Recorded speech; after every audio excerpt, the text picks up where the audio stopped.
বন্ধুরা, আজকে আমার রেসিপি অনুষ্ঠান বাড়ির মতো ভেজ ডাল।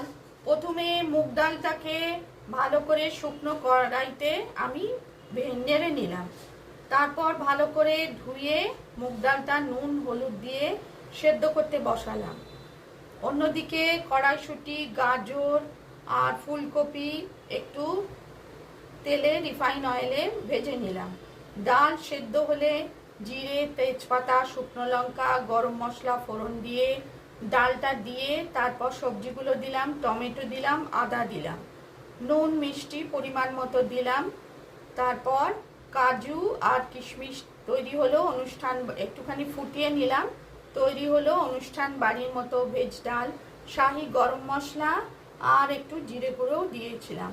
কাজু কিশমিশ দিয়ে গার্নিশ করলাম। রেসিপি পছন্দ হলে লাইক করবেন, চ্যানেলটিকে সাবস্ক্রাইব করার অনুরোধ রইল।